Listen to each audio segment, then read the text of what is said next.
नमस्कार मंडळी, नवीन एका इंटरेस्टिंग व्हिडिओमध्ये सर्वांचं मनापासून स्वागत आहे। मित्रांनो, महाराष्ट्रातील संजय गांधी निराधार अनुदान योजनेच्या लाभार्थ्यांसाठी, दिव्यांग अनुदान योजनेच्या लाभार्थ्यांसाठी, विधवा महिलांसाठी ही व्हिडिओ अतिशय महत्त्वाची असणार आहे।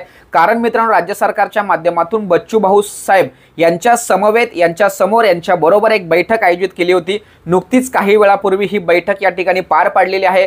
बच्चू भाऊ कडू यांनी बैठकीनंतर पत्रकार परिषद घेतली आणि त्या पत्रकार परिषदेच्या माध्यमातून या ठिकाणी त्या बैठकीमध्ये नेमक्या कोणकोणत्या गोष्टी घडल्या त्या संदर्भात अतिशय चांगल्या पद्धतीने माहिती दिलेली आहे।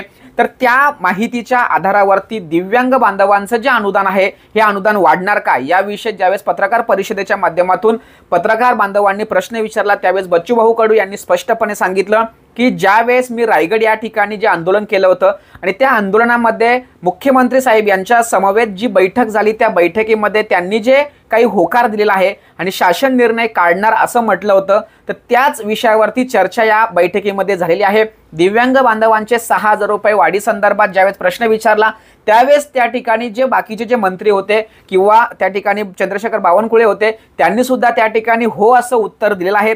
परंतु बच्चू भाऊ कडू यांच्या माध्यमातून स्पष्टपणे सांगण्यात आलं की जोपर्यंत हे 6,000 रुपये वाढी संदर्भात कागदावरती उत्तर येत नाही किंवा कागदावरती उतरवत नाही तोपर्यंत आम्ही यावरती विश्वास ठेवणार नाही।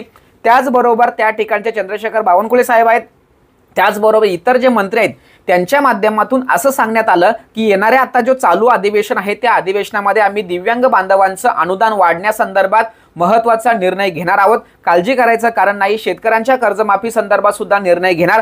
परंतु या बैठकीमध्ये कोणत्याही प्रकारचा आकडा मात्र फिक्स झालेला नाहीये। एवढी रक्कम वाढणार आहे किंवा एवढी रक्कम आम्ही या तारखेपासून देणार। त्याचबरोबर थकीत अनुदानाच्या संदर्भात सुद्धा कोणत्याही प्रकारची चर्चा झाली नाही। सरकारने या ठिकाणी आपल्याला चुकीच्या माध्यमातून फसवलं काय असा प्रश्न निर्माण होतोय। कारण मित्रांनो, आजच्या बैठकीमध्ये असा निर्णय निघणं अपेक्षित होतं की दिव्यांग बांधवांना एक्झॅक्ट किती रुपयाचं मानधन वाढलं जाणार, त्याचबरोबर थकीत अनुदानासंदर्भात राज्य सरकारच्या माध्यमातून काही सांगण्यात येतंय का, अशी सर्व निराधार बांधवांच्या माध्यमातून वाट पाहत होते, सर्वजण वाट पाहत होते। परंतु मात्र या बैठकीमध्ये फक्त त्यांनी आश्वासन दिलेलं आहे। पण आश्वासन या ठिकाणी एक सकारात्मक असं आहे की अधिवेशनामध्ये आम्ही घेणार आहोत, म्हणजे 18 तारखेपर्यंत 18 जुलैपर्यंत जे अधिवेशन आता सुरू आहे पावसाळी अधिवेशन, त्या अधिवेशनामध्ये हा निर्णय 100% घेणार असं आश्वासन त्या ठिकाणी दिलेलं आहे।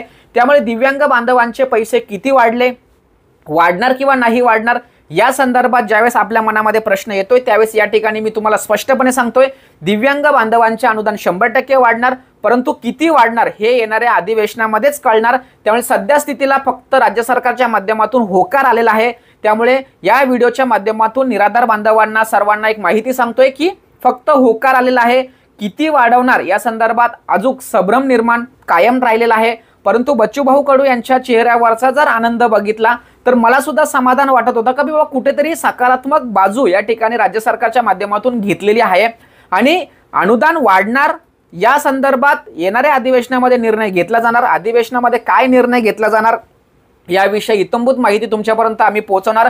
परंतु मित्रांनो, या व्हिडिओच्या माध्यमातून सर्वात माझे निराधार बांधव वाट बघत होते, कारण अनेक लोकांची मला फोन येतात, अनेक लोकांचे मला मेसेज येतात की सर तुमच्या व्हिडिओच्या माध्यमातून आम्हाला खरी बातमी खरी माहिती कळणार आहे।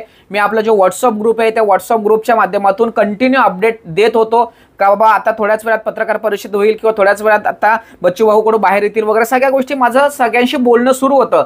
आणि आताच एक पत्रकार परिषदेच्या माध्यमातून बच्चू भाऊ कडू आणि त्यांच्या समन्वयकांच्या माध्यमातून आपल्यापर्यंत सुद्धा ही माहिती पोहोचली की येणाऱ्या अधिवेशनामध्ये हे अनुदान वाढणार, 6,000 पेक्षा कमी अनुदान देणार असं त्यांनी कुठेही प्रकारचं म्हटलेलं नाही। लक्षात ठेवा, 6,000 रुपये अनुदान वाढी संदर्भात आम्ही अधिवेशनामध्ये निर्णय घेऊ असं सांगितलंय। ठीक आहे, आपल्याला आनंदाचीच बातमी या ठिकाणी म्हणावं लागेल की पॉझिटिव्ह या ठिकाणी त्या ठिकाणी निर्णय राज्य सरकारने दिलेला आहे। आणि रायगडच्या उपोषणामध्ये जे काही गोष्टी घडल्या, जे निर्णय मुख्यमंत्री महोदय यांच्या माध्यमातून मान्य झाल्या होत्या त्याच या बैठकीमध्ये सुद्धा मान्य झालेल्या आहेत। फक्त येणाऱ्या अधिवेशनामध्ये त्याची डिक्लेरेशन होणार आणि ही बातमी तुमच्यापर्यंत पोहोचणार। अशा पद्धतीने आजच्या बैठकीचा थोडक्यात आढावा या ठिकाणी मी तुम्हाला समजावून सांगितलेला आहे।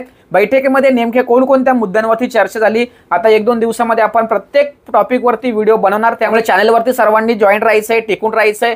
जोपर्यंत तुम्हाला अधिवेशनाच्या शेवटच्या दिवसापर्यंत हे अनुदान वाढी संदर्भात मी न्यूज देत नाही तोपर्यंत तरी या चॅनलला धरून राहा, कारण हितंभूत खरी माहिती देण्याचं महाराष्ट्रातील एकमेव चॅनल म्हणून आपली ओळख आहे। अशा पद्धतीने या बैठकीमध्ये नेमकं काय घडलं याविषयी थोडक्यात माहिती समजवण्याच्या उद्देशाने व्हिडिओ बनवली।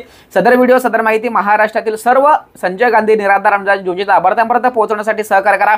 भेटूया पुढील व्हिडिओसह, तोपर्यंत धन्यवाद। जय हिंद, जय महाराष्ट्र।